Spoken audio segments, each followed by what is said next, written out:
וכהנה דברים רבים. This is וכל מה שהאיש עושה להתקשט או להתענות, anything that a man does to beautify himself, הוא לדעת רוב פוסקים בגדר לא ילבש וכולי, he shouldn't do this. Okay. Now he says, ubichud, now then he gets into the Kabbalistic part. He says, ubichud tzarich shimor. But you really need to watch out about histaklut b'marot, about looking in mirrors. Kvar noda, the Zohar says, ki b'chol diukan v'diukan it ruach hashoreh. Listen, every image has a ruach on it, has a spirit. Lachen hamistakel b'mareh lelot tzorech, and then he sort of ... Haruach mitlabesh b'diukna. Umazik lo b'motov v'gorem ra'a la'atzmo.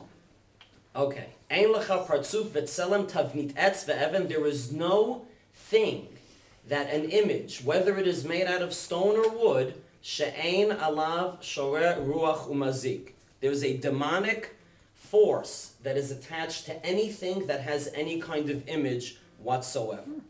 So he has this idea that anything with an image is bad. And when we say anything with an image is bad, he's talking about, a carved object or something like that. And so too a mirror. A mirror with an image in it, there's some negative spiritual force attached to that thing. So far, nothing, avelut related over here. However, there's Rav Yosef Schwartz in his book Ginzei Yosef writes based on this.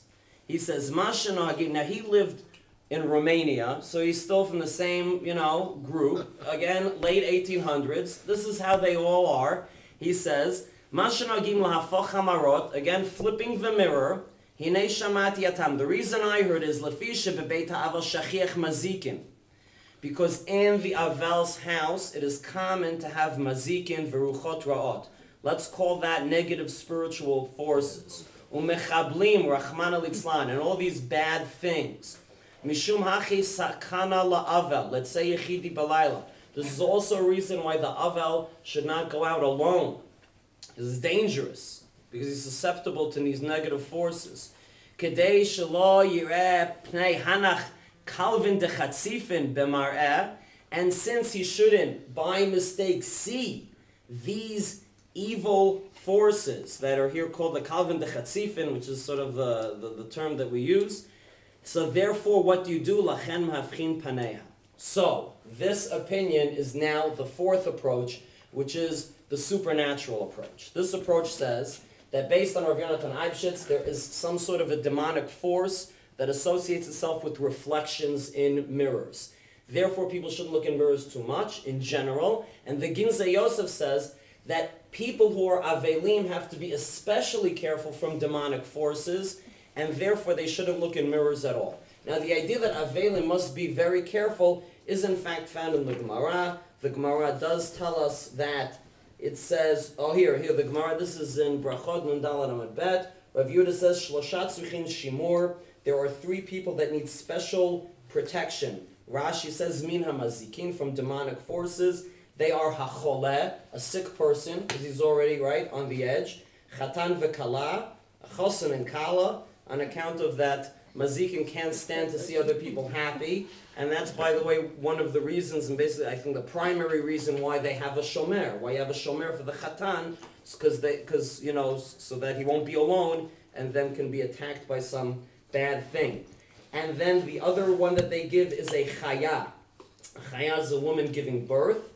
Ve'yeshomrim af avel. And some people say also an avel. So the idea that an avel is susceptible to these mazikin, and one way to avoid mazikin is not to look in the mirror. So this is the fourth supernatural reason. Now, what's interesting is that this reason actually, gets, a lot of play. We said this is, there's a Rabbi Marber of Warsaw. He has this book called Darkei Chaim. He lived in, again, the early 1900s.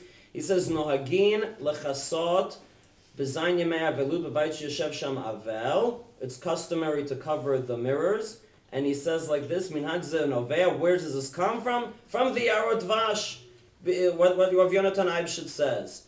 He says, Kasher Zayne Me'evulut Yesh Yoter Makom Laruch Lidabek Bo Kayadua. Okay, now this, okay, he says, well, we'll get into exactly what this might mean, but anyway, he says the Ruchot can come in and be attached to an image, and Midat Hadin Sharalav, there's judgment leveled against this person, therefore we cover the mirrors. And Harvey, in your book, Tamei HaMinhagim, right, which is a book I know you like about Minhagim, that is the sole reason given in Tamei HaMinhagim. And he brings the Yarod Vash, that's what he brings. Okay, very nice. What's also interesting is that there's another classic Minhag book, which is Otsar Kol Minhagei Yeshurun. And he mentions it in that book as well. However, I have the book Otsar Kol Minhagei Yeshurun, but it doesn't mention it in my edition of this. Because only in the 1929 edition, the 4th edition of that book, does he even mention the idea of covering mirrors in a Shiva house. The 3 earlier editions of that book, of which I have one of them, does not mention it at all. So, what have we seen so far? We have seen so far that from the 1800s and on, turning around mirrors became a big deal and is mentioned in halachic discourse. Next, we found also that there are different reasons. Some of them are more sort of halachic normative. Some of them are somewhat more, supernatural, unusual. But all of this, yes? It's just one thing that bothers me. It says that certain people are susceptible to the demons. Yeah. And it listed various people and says, and also some people say... Some people say Avelim too. So it seems to me that if that's kind of the... And also, then the other categories of people, like Chatan getting married, that there'd be more reason to cover mirrors in a way. You are right, Yarden.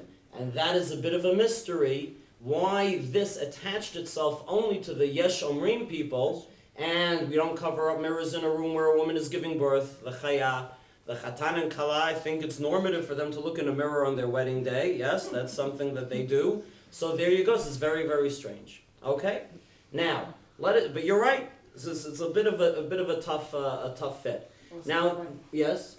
Was this minhag only in like Hungary, Romania area, or? Well, now you're getting smart. So we'll see soon. But you're right that all the rabbis who are interested are Hungarian, Romanian, Transylvanian rabbis, and they are specific. And it starts with the Chatan Sofer. But we'll see that. That is going to be significant. So let's look over here now. Now the idea of demons appearing in mirrors is not really mentioned in the Gemara, but a version of it does appear in the Gemara. The Gemara in Sanhedrin, Kuf Aleph Amud Aleph, has this idea, Tanu Rabbanan, there is such a thing as called Sarei Shemen v'Sarei Beitzim. The Sar is sometimes a used word for like the angel of something, or the supernatural force behind something. So the forces of the oil and the forces of eggs, mutarim lishalbam, you're allowed to ask them questions. Elam mipnei shemechazvin, but you shouldn't because they lie to you. So you can ask them a question, but it's like the magic 8 ball, You can ask them a question. You're going to get an answer. We don't know, but you can ask. So Rashi says, what are these things? So Rashi says, yes, yesh ma'aseh shedim. There's a way to deal with shedim. Sheshalin al yedei shemen, that you ask by oil. And he says there's also another thing, Rashi says, sarei bohen. There are also the forces of your thumb. The yesh sheshalin b'shofar shel beitzan. Some people ask an eggshell. Now what does this mean? Let's see. Rashi mentions this again over here in Sanhedrin Samech Zayin Amud Bet. He says, also there is such a thing, he says there are certain things that you shouldn't do, and an example of this is that when people tell you tzrichin sakin shekato shachor, you take a knife that has a black handle, and you're supposed to do something with the knife, or sarei kos, or the people who use a cup to talk to the force of the cup, and they need a kos shel zchuchit, they need a glass cup.